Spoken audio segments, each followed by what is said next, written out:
आदरणीय प्रधानमंत्री जी ने विकसित भारत की संकल्पना को आगे बढ़ाने के लिए देश की आधारभूत इकाई ग्रामीण क्षेत्र में अस्थायी इंफ्रास्ट्रक्चर और रोजगार सृजन के लिए जो महत्वपूर्ण कदम उठाए हैं, वह एक नए अधिनियम के रूप में, जिसमें विकसित भारत गारंटी फॉर रोजगार एवं आजीविका मिशन ग्रामीण एक्ट 2025 इस बात को लेकर के एक महत्वपूर्ण अधिनियम पारित हुआ है, जो भारत के ग्रामीण विकास की दिशा से एक मील का पत्थर साबित होने जा रहा है। मित्रों, ये प्रेस वार्ता करने की आवश्यकता इसलिए पड़ी है क्योंकि जिन लोगों ने देश के अंदर लंबे समय तक देश के संसाधनों पर डकैती डाली, देश के एक गरीब को भूखों मरने के लिए, देश के नौजवान को पलायन करने के लिए, बेरोजगारी का दंश झेलने के लिए मजबूर कर दिया था, वे लोग इस प्रकार के रिफॉर्म का और इस प्रकार के एक पारदर्शी और ग्रामीण भारत के विकास का और विकसित भारत की संकल्पना का समर्थन करेंगे तो कहीं उनकी पोल न खुल जाए, क्योंकि फिर जनता जनार्दन उनसे प्रश्न करेगी कि आखिर तुम्हें भी तो मौका मिला था, तुमने ये क्यों नहीं किया। कांग्रेस और उनका इंडी गठबंधन इस महत्वपूर्ण अधिनियम को लेकर के कई प्रकार के प्रश्न खड़ा कर रहा है। आश्चर्य होता है कि देश के हित में, श्रमिकों के हित में, किसानों के हित में, गांव के विकास के हित के लिए उठाए गए जिस महत्वपूर्ण कदम का समर्थन होना चाहिए, जिसका स्वागत होना चाहिए, और आदरणीय प्रधानमंत्री जी के प्रति, एनडीए के प्रति जिस इंडी गठबंधन को आभार व्यक्त करना चाहिए, आभार व्यक्त करने की बजाय वह भ्रष्टाचार को प्रोत्साहित करने के अपने पुराने कारनामों को ही खुल के समर्थन कर रहा है। बीपी जी रामजी एक्ट 2025, अगर हम इसकी उन विशेषताओं को देखेंगे, एक पारदर्शी प्रक्रिया, रोजगार सृजन की अधिक गारंटी और ग्रामीण क्षेत्र में अस्थायी परिसंपत्तियों के निर्माण के लिए, यानी ग्रामीण इंफ्रास्ट्रक्चर में वृद्धि करने के लिए एक महत्वपूर्ण अधिनियम पारित हुआ है और यह विकसित भारत की आधारशिला बनेगी। विकसित भारत का लक्ष्य तभी साकार हो सकता है जब राज्य विकसित होंगे। राज्य विकसित तब होंगे जब हमारी आधारभूत इकाई गांव है, ये विकसित होंगे। ग्रामीण अर्थव्यवस्था को जब हम सशक्त बनाएंगे, किसान हमारा आत्मनिर्भर होगा, श्रमिक को सामाजिक सुरक्षा और उसको सम्मान सुनिश्चित होगा, तब विकसित भारत की संकल्पना आगे बढ़ेगी। और उसी भारत की, विकसित भारत की संकल्पना को आगे बढ़ाने के लिए उठाया गया एक महत्वपूर्ण क्रांतिकारी कदम है। मैं इसका स्वागत करता हूं और आदरणीय प्रधानमंत्री जी के प्रति उत्तर प्रदेश वासियों की ओर से हृदय से आभार भी व्यक्त करता हूं। मित्रों, यह नया कानून बनना इसलिए आवश्यक था क्योंकि जिस मनरेगा की चर्चा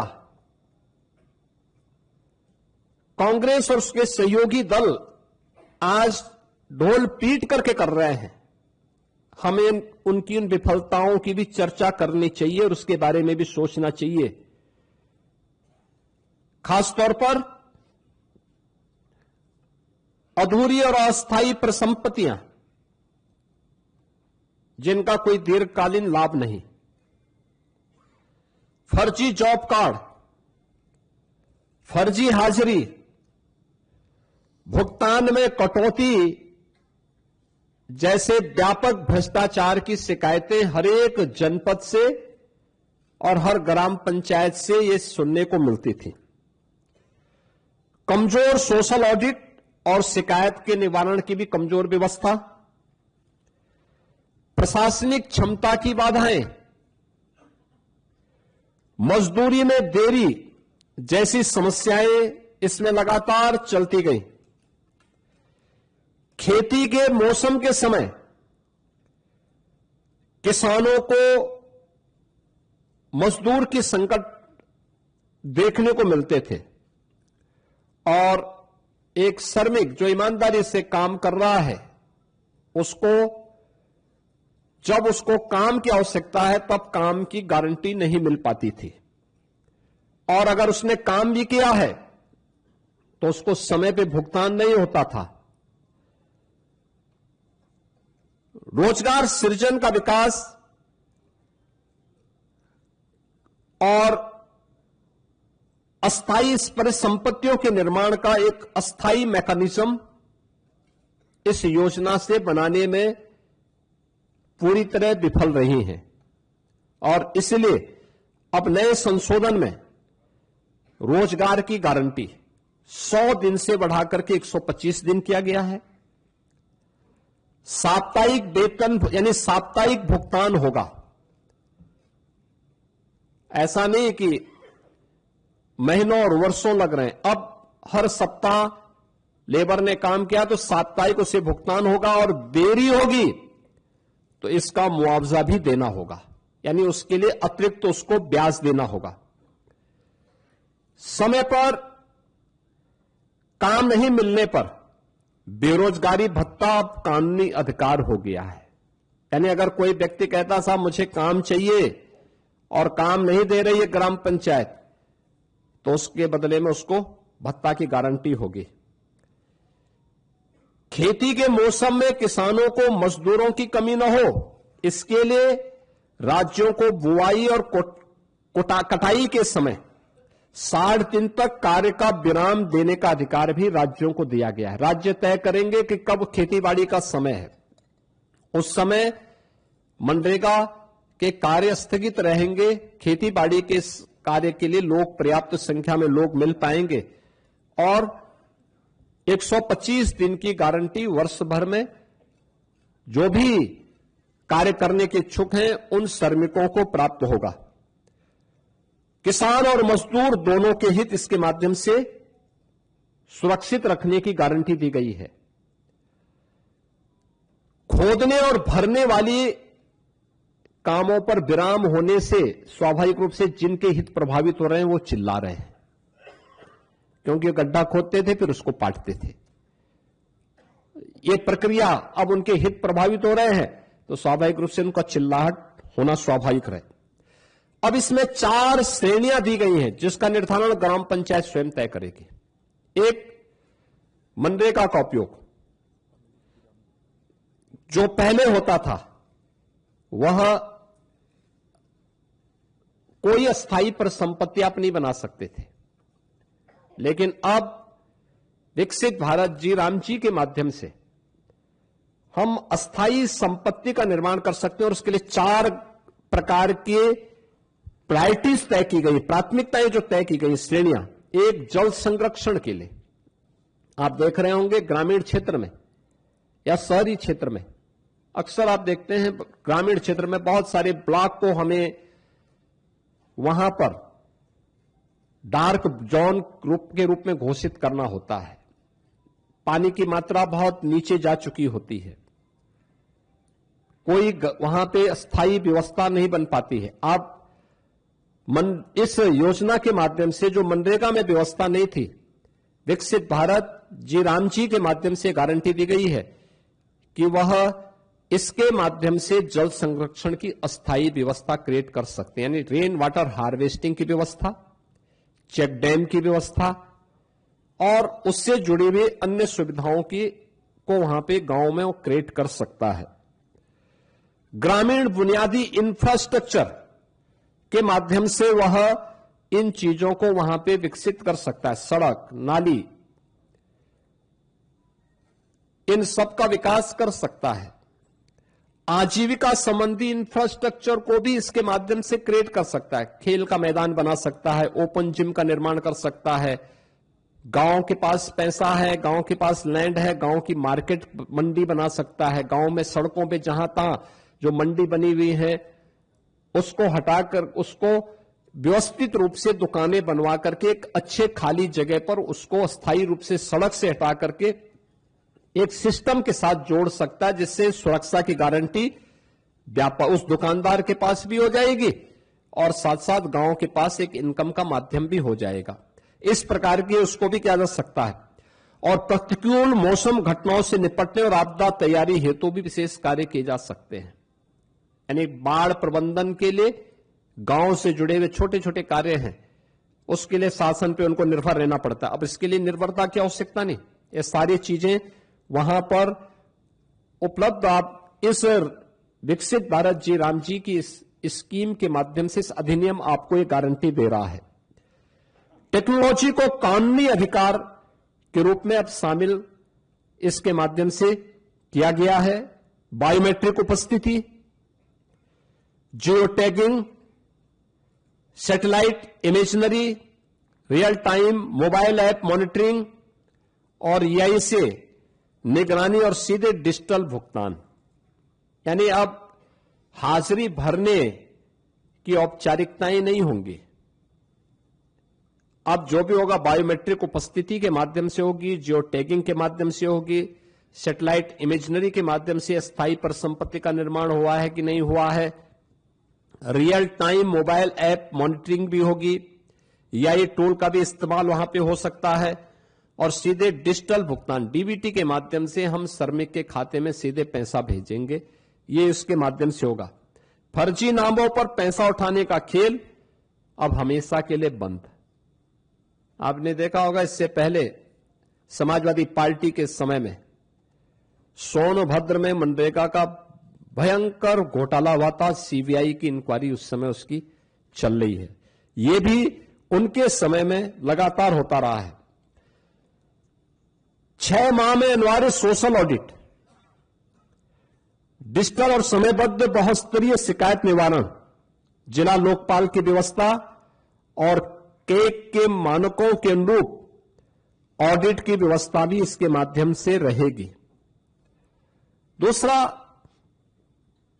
वित्तीय अनुशासन के साथ साथ यह संघीय संतुलन को बनाए रखने में भी एक बेहतर योगदान नया अधिनियम हमें देने जा रहा है, जिसमें केंद्र राज्य की साझेदारी 60-40 की हो गई। स्पष्ट वार्षिक बजट, लेकिन काम मांग आधारित ही रहेगा, यानी काम जो मांगेगा गांव में मांगेगा उसके अनुरूप ही वहां पे उसको कार्य भी दिया जाएगा। राज्यों को अधिक वित्तीय भागीदारी से में स्वामित्व, निगरानी और उसकी गुणवत्ता सुधार, ये राज्यों को इसका पूरा वो दिया गया है कि राज्य इसके लिए करेंगे। और मेरा मानना है कि कुल आवंटन में वृद्धि करके राज्यों को इस मनरेगा की तुलना में अगर इस नई स्कीम के माध्यम से आप देखेंगे तो विकसित भारत जी राम जी के माध्यम से 17,000 करोड़ रुपए अधिक धनराशि इसके माध्यम से प्राप्त हो सकती है। इसमें राज्यों को, यानी इससे पहले होता क्या था मनरेगा में, जिन राज्यों में श्रमिक कम हैं, जिन राज्यों में गरीबी कम है, उन राज्यों में पैसा ज्यादा जाता था क्योंकि फर्जी भुगतान होता था। लेकिन अब जिन राज्यों में लेबर क्लास ज्यादा है, जिन राज्यों में उन लोगों को, श्रमिकों को रोजगार की गारंटी मिलनी चाहिए, उन राज्यों को इसके माध्यम से ज्यादा कार्य मिलेगा, श्रमिकों का अधिकार बढ़ेगा, भुगतान उनका सुरक्षित होगा, किसान को समय पर भी श्रम उपलब्ध होने लगेगा। अब रोजगार केवल राहत का माध्यम नहीं, अभी तो यह विकास और आत्मनिर्भरता का भी आधार बनेगा। यानी आपने देखा होगा, इससे पहले मनरेगा में क्या करते थे, सब रोजगार सृजन करना, एक बार गड्ढा खोदो फिर उसको पाट डालो। अब ये नहीं, अब कोई भी रोजगार होगा तो अस्थायी संपत्ति के निर्माण को लेकर के होगा, अस्थायी संपत्ति उसके माध्यम से बननी है। और विकसित भारत 2047 के विजन के अनुरूप ग्रामीण भारत अब राष्ट्र निर्माण पर और अधिक सक्रिय भूमिका का निर्वहन इसके माध्यम से कर पाएगा। मित्रों, विकसित भारत जी राम जी की का अधिकार बढ़ेगा, भुगतान उनका सुरक्षित होगा, किसान को समय पर भी श्रम उपलब्ध होने लगेगा। अब रोजगार केवल राहत का माध्यम नहीं, अभी तो यह विकास और आत्मनिर्भरता का भी आधार बनेगा। यानी आपने देखा होगा, इससे पहले मनरेगा में क्या करते थे, सब रोजगार सृजन करना, एक बार गड्ढा खोदो फिर उसको पाट डालो। अब ये नहीं, अब कोई भी रोजगार होगा तो अस्थायी संपत्ति के निर्माण को लेकर के होगा, अस्थायी संपत्ति उसके माध्यम से बननी है। और विकसित भारत 2047 के विजन के अनुरूप ग्रामीण भारत अब राष्ट्र निर्माण पर और अधिक सक्रिय भूमिका का निर्वहन इसके माध्यम से कर पाएगा। मित्रों, विकसित भारत जी राम जी की इस अधिनियम को पारित करने के लिए मैं आदरणीय प्रधानमंत्री जी का, केंद्रीय ग्रामीण विकास मंत्री माननीय शिवराज सिंह चौहान जी का, पूरे केंद्रीय कैबिनेट का हृदय से मैं आभार व्यक्त करता हूं। और मैं इसलिए भी धन्यवाद देना चाहूंगा कि उत्तर प्रदेश जैसे राज्य को इससे काफी लाभ होगा और उत्तर प्रदेश सरकार इस कानून को पूर्ण संवेदनशीलता के साथ, पारदर्शी तरीके और प्रभावशीलता के साथ उत्तर प्रदेश में हम लागू करके रोजगार की एक नई गारंटी के साथ प्रदेश के अंदर हम लागू करेंगे। हमारा स्पष्ट लक्ष्य है, हर पात्र को समय पर काम, हर गांव में टिकाऊ परिसंपत्तियां और हर श्रमिक के जीवन में सम्मान, सुरक्षा और खुशहाली हर हाल में प्राप्त होनी चाहिए। और आदरणीय प्रधानमंत्री जी के इस विजन के अनुरूप हम उत्तर प्रदेश के अंदर इसे प्रभावी ढंग से लागू करेंगे। और मैं फिर इस बात को कह सकता हूं कि विकसित भारत जिनकी संकल्पना में नहीं है, श्रमिकों का हित और किसानों का हित जिनके एजेंडे में कभी नहीं रहा है, ग्रामीण भारत का विकास हो और हर नागरिक को सम्मानजनक जीवन जीने का अधिकार मिले, ये जिनके एजेंडे में कभी नहीं रहा है, वे लोग तमाम प्रकार की भ्रम की स्थिति पैदा करना चाहते हैं और वही लोग इसका दुष्प्रचार भी कर रहे हैं। विकसित भारत जी राम जी का यह अधिनियम भारत के श्रमिकों के लिए, भारत के किसानों के लिए, भारत के ग्रामीण भारत के विकास के लिए एक मील का पत्थर साबित होगा। और उत्तर प्रदेश सरकार इस अधिनियम का समर्थन करती है और इसको पूरी प्रभावी तरीके से लागू करने के लिए अपनी प्रतिबद्धता को दोहराती है। धन्यवाद जी।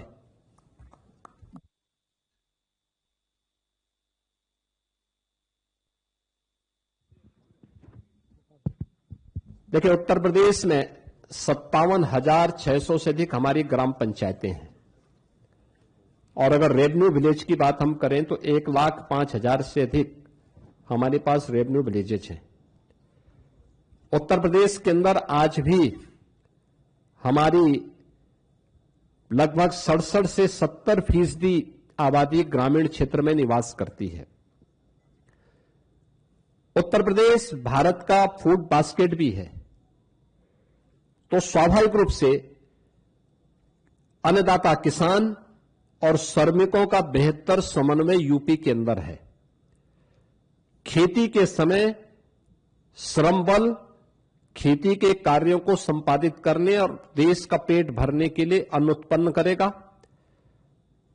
जब खेती बाड़ी का समय नहीं, उस समय 125 दिन की गारंटी उसको वहां पर कार्य करने के लिए, यानी महीने में 25 दिन 5 महीने तक लगातार उन लोगों को यह कार्य प्राप्त हो सकता है और इसको लेकर के हम कार्य करेंगे।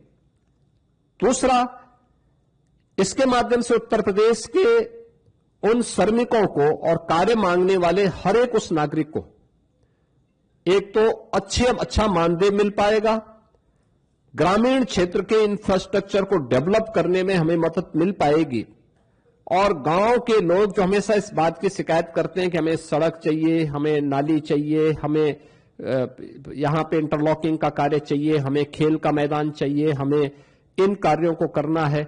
अब ये सभी कार्य इस नई अधिनियम के अंतर्गत विकसित भारत जी राम जी के माध्यम से गांव के अंदर इस अस्थायी परिसंपत्ति का निर्माण किया जा सकता है। आपदा नियंत्रण को भी इसके माध्यम से दूर करने के लिए जो भी अस्थायी इंफ्रास्ट्रक्चर वहां डेवलप होना है, या गांव की इनकम को और गांव को आत्मनिर्भर बनाने के लिए भी जो अस्थायी वहां पे इंफ्रास्ट्रक्चर देने हैं, जैसे मैंने कहा मंडी का निर्माण हो सकता है, मॉल बन सकता है। बहुत सारे ग्राम पंचायतें ऐसी हैं जो बड़ी बड़ी ग्राम पंचायतें हैं, अच्छी आबादी है, 10-10 हजार की आबादी है, उनका अपना छोटा सा मार्केट है, लोग अपनी आवश्यकताओं की पूर्ति के लिए वहां आते हैं, उनके पास परिसंपत्तियां हैं। इस पैसे का उपयोग करते हुए हम वहां पे मॉल बना सकते हैं जिसमें नए रोजगार के सृजन भी हो सकते हैं, ग्राम पंचायत उसके माध्यम से आगे बढ़ेगी। तो उत्तर प्रदेश इस दिशा में बहुत अच्छी प्रगति करेगा और उत्तर प्रदेश इसका सर्वाधिक लाभ लेने वाले राज्यों में होगा।